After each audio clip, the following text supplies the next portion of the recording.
In 2018, a 1-carat laboratory-grown diamond sold wholesale for about $4,200. This year, that same stone went for $168. Not a discount, not a clearance sale. A 96% collapse in 7 years. And the strangest part isn't the number, it's that the stone didn't change at all. Same carbon, same crystal structure, same fire under the light. What changed was the story attached to it. Because for 80 years, the price of a diamond had almost nothing to do with what a diamond is, and almost everything to do with what we were told it meant. This is the story of the most successful illusion in commercial history. Not a fraud exactly. Nobody ever lied about the carbon. What happened was stranger and far more impressive. A single company convinced most of the planet that a common mineral was rare, that buying one was an ancient tradition, and that you should never, under any circumstances, try to sell it back. It worked so well that 4 words written by an exhausted copywriter at midnight became, for millions of people, a definition of love itself. It worked so well that a country with no such custom adopted it wholesale in about 14 years. And right now, in real time, after 8 decades, the whole thing is coming apart. The company at the center of it just posted a loss of $511 million. Its owner has written down its value, 3 years running, by more than $7.8 billion, and is now trying to sell it outright. To understand why an empire built on light is finally going dark, you have to start with the one fact the entire industry was designed to keep you from noticing. Chapter 1. The rock that wasn't rare. Diamonds are not rare. In 2022 alone, mines pulled roughly 121 million carats out of the ground. Across the last 2 decades, the world has averaged about 134 million carats every single year. Sit with the scale of that for a moment. In the last 20 years, humanity has mined more diamonds than in all of recorded history up to 1993 combined. That is not scarcity. That is a flood. And roughly half of everything that comes out of the ground isn't even gem quality. It goes into drill bits, cutting tools, and saw blades. Industrial grit sold by the ton. The same material we hand each other in velvet boxes is, in most of its applications, a manufacturing input. For most of human history, though, that flood genuinely didn't exist. Diamonds came from a handful of riverbeds in India, and much later from Brazil. They were authentically scarce, which is why they belonged to emperors and maharajas and kings. The rarity was real. Then, in 1867, it stopped being real. Diamonds were found in Griqualand West, in what is now South Africa. 4 years later, in 1871, prospectors struck an enormous deposit at a hill called Kolsberg Kopje, on a farm owned by 2 brothers, Johannes and Diederik de Beers. The brothers sold the land for what seemed like a good price at the time, took the money, and left. Their name stayed behind, attached forever to something they never built, never ran, and never profited from. What followed was one of the great rushes of the 19th century. Tens of thousands of men converged on that hill and dug it away, turning it into a pit, and the pit into what became the deepest hand-excavated hole on Earth. They called it the Big Hole. And the diamonds came up by the bucket, which created a problem that nobody in the velvet box business likes to discuss out loud. When a luxury becomes abundant, it stops being a luxury.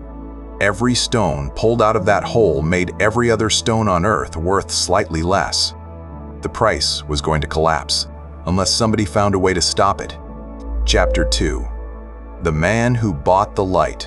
In 1871, an 18-year-old stepped off a wagon at the Kimberley diggings. He was sickly, sent out to South Africa in part because his family hoped the dry climate might keep him alive. His name was Cecil Rhodes, and he was not, by any measure, the best digger on that field. But he understood something. The men swinging picks around him did not. The diamonds in the ground were not the asset. The diamonds were the problem. The real asset, The only asset that mattered was the power to decide how many of them reached the market. So Rhodes stopped digging and started buying.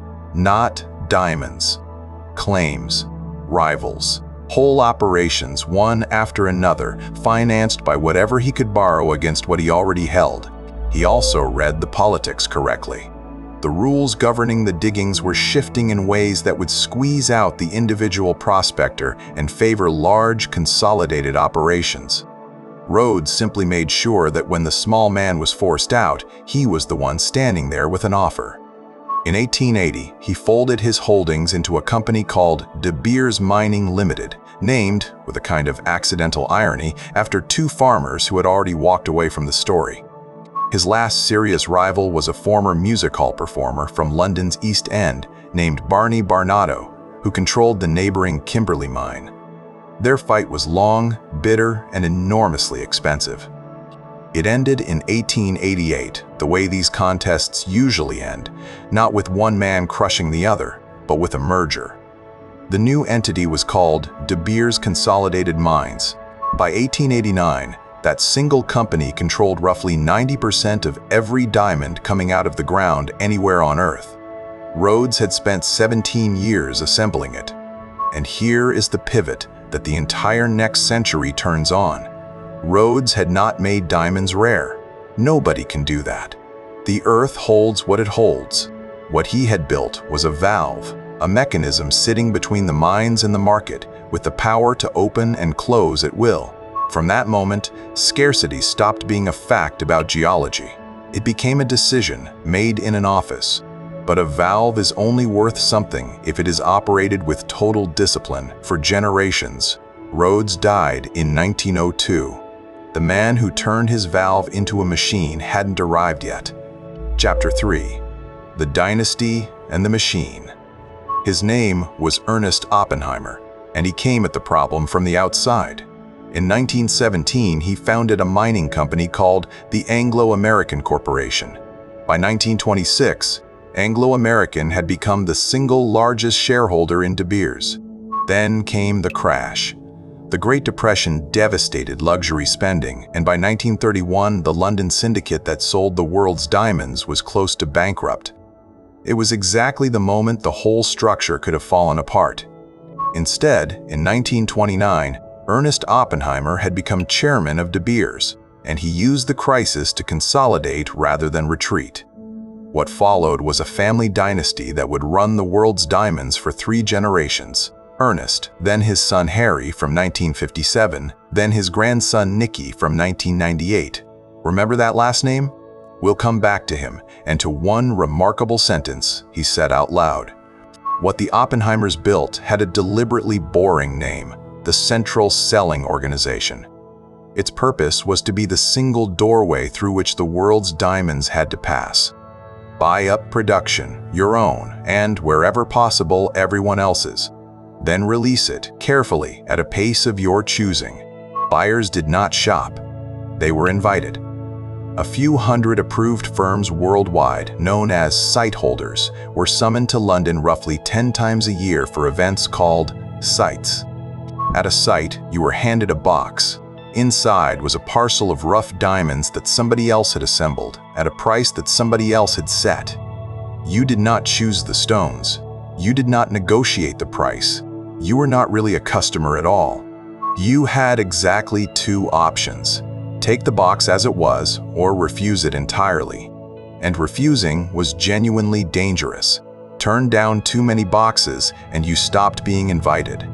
In an industry with a single doorway, losing your invitation didn't mean finding another supplier. It meant losing your business. That leverage allowed something remarkable. The seller could push stones nobody wanted. Undesirable diamonds were simply bundled in with the good ones. If you wanted the stones your customers were actually asking for, you also bought the ones they weren't. And when demand fell, the machine did the exact opposite of what an ordinary business does. It did not cut prices. It bought, and it held. By the mid-1980s, the stockpile of rough diamonds sitting in vaults, deliberately withheld from the market to protect the price, was estimated at more than $5 billion. Think carefully about what that means. Somewhere in London, there was a room in which the value of every engagement ring on Earth was being decided, not by what buyers would pay, not by what miners could dig, but by how much one company chose to withhold. The price of a diamond was never discovered. It was announced. But there is a hard limit on this kind of power. A valve only matters if somebody is standing on the other end of the pipe, wanting what comes out. Control the supply of something nobody desires, and you control nothing at all. By the 1930s, that was becoming a real problem, which brings us to 1947, and the most effective piece of persuasion ever committed to paper. Chapter 4. A problem in mass psychology. The Depression had done more than reduce sales. It had planted a suspicion in the public mind that diamonds were overpriced, unnecessary, a bauble you bought only because somebody told you to, which was, of course, entirely correct. So De Beers hired an advertising agency in Philadelphia called N.W. Ayer & Son and put to them a question no jeweler had ever seriously asked. Not, how do we sell more diamonds? But, how do we change what people believe a diamond is for? The agency's 1947 strategy plan is one of the most extraordinary documents in the history of business because it says the quiet part out loud in writing to the client. It reads, "We are dealing with a problem in mass psychology. We seek to strengthen the tradition of the diamond engagement ring, to make it a psychological necessity capable of competing successfully at the retail level with utility goods and services." Read that again, slowly, because every clause is doing work. They are not describing a tradition they intend to celebrate. They are describing a tradition they intend to strengthen into existence. And look at the benchmark they set for themselves, competing with utility goods and services, groceries, heating, rent. The stated goal was to make a diamond feel less optional than the things you actually need to live. The plan named its target with the flatness of a logistics document, some 70 million people 15 years, and over whose opinion we hope to influence in support of our objectives. 70 million people, aged 15 and up. Opinions to be influenced. And the methods went places you would not expect. The agency sent lecturers into American high schools.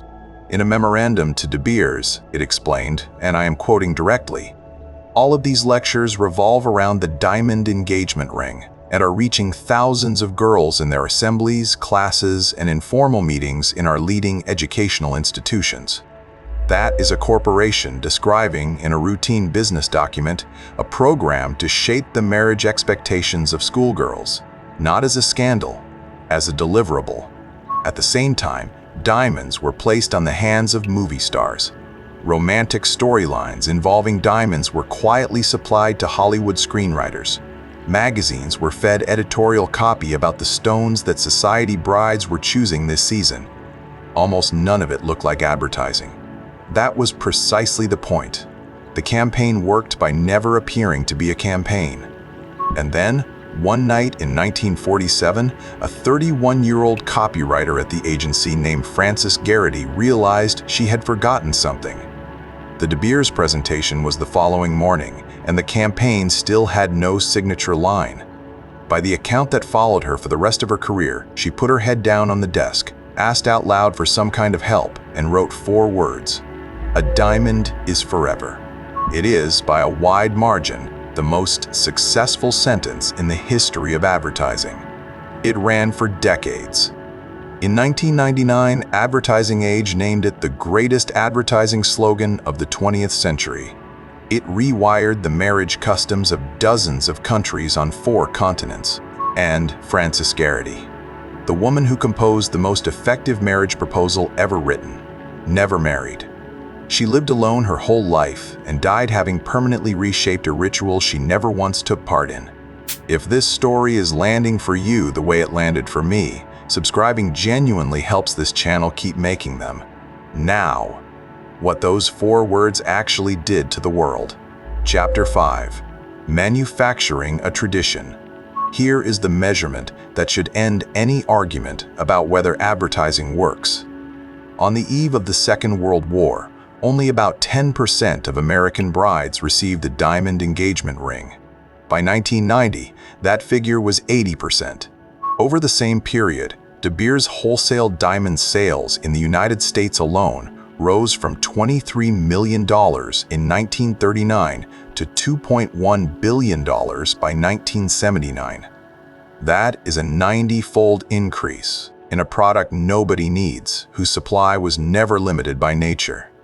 And then there is the rule. You have almost certainly heard some version of it, that a man should spend 2 months' salary on an engagement ring. It sounds like etiquette. It sounds old. It sounds like the kind of thing a grandmother would tell you. It is none of those things. It has no basis in tradition, no basis in etiquette, and no basis in any jewelry practice that predates the campaign. It was written by a marketing department for the purpose of raising the average transaction, and it escalated over time. In the 1930s and 40s, the suggestion was 1 month's salary. By the 1980s, the American benchmark had been quietly moved to 2. When the campaign reached Japan, the figure set there was 3. The correct amount to spend on love turned out to be a variable, adjusted by country and revised upward as the market would bear. Japan is the proof of the whole thesis, because Japan is the controlled experiment.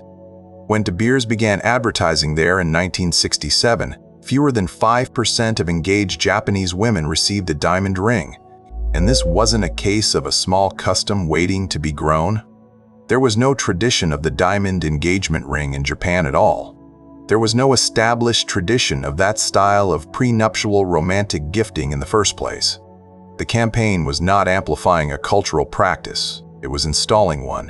By 1972, it was 27%. By 1978, about half. By 1981, roughly 60%. Within about 14 years, a country with no diamond custom whatsoever had become the second largest diamond market on Earth. And the ads did it with a specific trick. They paired diamonds with European clothes, European cars, European interiors. The stone wasn't sold as romance. It was sold as modernity, as proof that you had left the old world behind. So let's be precise about what happened here, because it matters far more than the diamonds do. A tradition that feels ancient, that feels like something human beings have simply always done, was constructed inside a single human lifetime by people who wrote down in advance that constructing it was the objective. And once it existed, it required one final piece of protection. Chapter 6. Forever means never resell. In 1982, a journalist named Edward J. Epstein published an investigation in The Atlantic under a title that is really a dare. Have you ever tried to sell a diamond? His central observation is one of those things you cannot unsee once you've seen it. The slogan has 2 meanings. There is the one you're meant to hear, that a diamond, like love, endures. And then there is the one that made the entire machine function. As Epstein put it, diamonds were forever, quote, in the sense that they should never be resold. Consider what a functioning resale market would do to that valve in London. Every diamond ever sold is a diamond that still exists, in a drawer, in a safe, on somebody's hand. Hundreds of millions of them accumulated over a century. If even a modest fraction came back onto the market, that second-hand supply would compete directly with the supply the company was so carefully rationing. The valve would become irrelevant. The price would fall through the floor. So the stockpile in the vault was only ever half the defense. The other half was the stockpile in your jewelry box and the belief that you must never open it. A diamond that is never resold is a diamond permanently removed from circulation. Every ring given away was, from the company's point of view, a unit of supply quietly destroyed. Which is exactly why the resale experience is what it is. Epstein documented it plainly. Retailers are reluctant to buy stones back, and when they do, they offer less than wholesale. He found people reselling at around 60% of wholesale, which works out to roughly 95% below what the stone had cost them at retail. So here is the uncomfortable arithmetic at the center of this entire story. For most of the last century, the moment you carried that box out of the shop, the object inside it lost almost all of its market value. And you were told this was perfectly fine because you were never supposed to sell it anyway. It was priced like an investment. It was marketed like an heirloom. And it was structured like a purchase you could never undo. And they knew. In 1999, the chairman of De Beers, Nicky Oppenheimer, grandson of the man who built the machine, said it out loud. Diamonds are intrinsically worthless, except for the deep psychological need they fill. That is not a critic. That is not an activist or a rival. That is the third-generation head of the company describing his own product with complete accuracy. The value was never in the carbon. The value was in the need, and the need had been manufactured deliberately in an office in Philadelphia in 1947. A machine like that can run for a very long time, but it carries one fatal property. It depends entirely on being the only door. And beginning in the 1990s, other doors started to open. Chapter 7. The Cracks. The first crack was moral, and it produced the ugliest chapter in the industry's history. Through the 1990s, civil wars in Sierra Leone, Angola, and the Democratic Republic of the Congo were financed by diamonds. Armed groups seized the mines, sold the stones, and bought weapons with the proceeds. At the peak, conflict diamonds were estimated at up to 15% of the entire global diamond trade. At the height of the war in Sierra Leone, roughly 4% of the world's diamond production was coming directly out of a war zone. In 1998, the campaign group Global Witness published a report called A Rough Trade, documenting the commercial relationship between De Beers and the UNITA rebel movement in Angola. The stone that had been sold to the world as a symbol of permanence and love had, in some cases, paid for a rifle. The response arrived in December 2000, when the United Nations General Assembly passed the resolution that became the framework for a certification system. In 2003, the Kimberley process launched, an attempt to keep conflict stones out of the legitimate market. It was imperfect, and it has been heavily criticized ever since. But the industry could no longer pretend the question did not exist. The second crack was legal. For decades, the structure of De Beers was so plainly a cartel that the company could not legally operate inside the United States, its single largest market. Its executives risked being stopped at the border of the country whose brides it had spent 50 years converting. In July 2004, De Beers Centenary pleaded guilty in a United States court to fixing prices in the industrial diamond market and paid a fine. Then came the consumers. A class action brought on behalf of everyone who had bought diamonds and diamond jewelry ended in a settlement that received final approval in May 2008. $295 million, of which $130 million went to consumers directly. It came attached to something more significant than the money, an injunction barring the company from monopolizing the world's rough diamond supply or fixing polished prices, enforceable by a United States court. The valve was now illegal to operate. And the third crack was the one that actually decided the outcome: competition. The Soviet Union collapsed, and with it the arrangement that had kept Russian diamonds inside the system. Australia's Argyle mine broke away. Canada's northern deposits came online through the 1990s and answered to nobody at all. Regulators finished the job. In 2006, the European Commission forced De Beers to stop buying rough diamonds from Alrosa, the Russian producer, formally ending the largest supply contract in the cartel's history. The single doorway now had competitors on every side, and the law standing in the way of rebuilding it. The valve stopped being the only valve. In 2000, De Beers formally abandoned the role it had played for a century, buyer of last resort, the one that absorbed the world's surplus in order to hold the price up. And the numbers tell the rest of it. From roughly 90% of the market at its peak to about 80% in 1990 to around 30% by 2010. The cartel did not die in a single scandal. It was simply outsupplied. Chapter 8. The illusion breaks.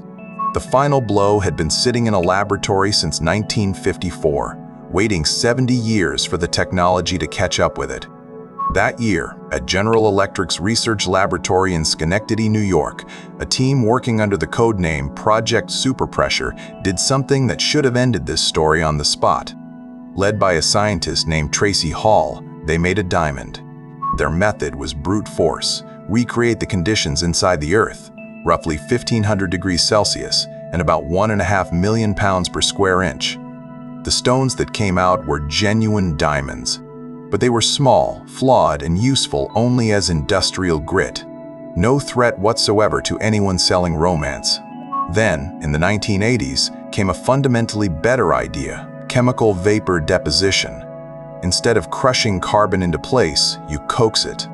A carbon-rich gas, usually methane, is fed into a vacuum chamber and heated until the molecules break apart. The freed carbon atoms drift down and settle, one at a time, onto a small diamond seed. The crystal isn't compressed into existence. It grows. And this is the single sentence that the 80-year illusion could not survive. A laboratory-grown diamond is not an imitation. It is not cubic zirconia. It is not glass, or a simulant, or a fake. It is carbon in the same crystal lattice, with the same hardness, the same refractive index, the same fire. Chemically and physically, it is a diamond. The only difference is that one of them took 1 billion years and a volcano, and the other took a few weeks and a machine, and telling them apart requires laboratory equipment. For a long time, none of that mattered because you couldn't actually buy one, and then, quite suddenly, you could. In 2019, laboratory-grown stones accounted for 5.2% of American engagement ring purchases. By 2024, they were 45%. In 5 years, nearly half the market walked away from the thing the campaign had spent 80 years building. And the price did what prices always do when scarcity turns out to be optional. A 1-carat lab-grown diamond that wholesaled for around $4,200 in 2018 was going for as little as $168 by 2025. 96% gone. The mined stones could not hold their position above it. A natural 1-carat that fetched around $6,000 in 2021 was down to roughly $4,200 by 2025. Diamond prices overall fell to their lowest level this century. Look at what that has done to the company that built all of this. In its 2025 results, De Beers reported an average realized price of $142 per carat, down 7% on a rough price index, down 12%. It cut production by 12% to 21.7 million carats. And its loss for the year widened to $511 million from $25 million the year before. The shape of those numbers tells you how much trouble the business is in. Revenue was $3.5 billion on rough diamond sales of $3 billion. But it moved almost 21 million carats to get there. More stones sold for less money each into a market that no longer believes the price. The company is running the machine in reverse, releasing supply to raise cash, which pushes the price down further. Its parent company, Anglo American, has now written down the value of De Beers 3 years running, impairments totaling more than $7.8 billion, and is trying to sell the business outright with a structured sale targeted for completion by the end of 2026. The company that once controlled 90% of the world's diamonds is itself now for sale. And the sale itself shows how far the balance of power has shifted. An independent valuation in early 2025 put De Beers at around $4.9 billion. Anglo's own books had already cut it to about 2.3. The preferred buyer that emerged is a consortium, and the country holding the real leverage is Botswana, which owns 15% of De Beers directly and whose joint venture, Debswana, accounts for roughly 70% of everything De Beers produces. The empire that was assembled in London may end up owned by the country the stones actually come from, and the final act is almost too poetic. De Beers launched its own laboratory-grown brand called Lightbox, then abandoned it and went back to marketing mined stones as the only real thing. Meanwhile, the producing countries, Botswana and Angola among them, have pledged 1% of their annual diamond revenues to fund a global campaign to revive demand for natural diamonds. Which is to say, the industry's answer to a collapsing illusion is another advertising campaign. There is a bitter irony in how this has ended. For a century, the industry's core message was that a diamond is pure, permanent, and identical to itself forever. Then, science produced a stone that was pure, permanent, and genuinely identical, and the industry was forced to argue that identical wasn't the same thing. It spent 80 years insisting it was selling the carbon. It turned out to have been selling the story. So what is a diamond now? Physically, precisely what it always was. Commercially, something quite different. An ordinary manufactured good with an extraordinary marketing history, slowly finding the price that an abundant material tends to find. And I don't think the lesson here is that anyone was foolish. The campaign worked on nearly everybody for 80 years across dozens of cultures because it was never really selling a rock. It was attaching a rock to something entirely real: commitment, permanence, the wish to mark the most serious promise you will ever make with an object that outlasts you. That wish is genuine. The stone was just the thing they placed in front of it. So if you own one of these, none of this makes it meaningless. What it changes is only where the meaning was ever located. It was never in the carbon, or the carat, or the 2-month salary. It was in the promise. The stone was a receipt for something that was never actually for sale. The part worth carrying out of this story is the mechanism. Scarcity can be manufactured, traditions can be authored, in an office, on a deadline, by people with a quota. And everyone knows is very often just an advertisement that ran for long enough that we forgot it was an advertisement. Once you have watched it happen to diamonds, the obvious question is, what else? What else are you certain is rare? What else feels timeless or simply the way things have always been done? Somebody, somewhere, wrote that down first and then paid to have you believe it. Because a diamond really is forever. The illusion, it turns out, was not.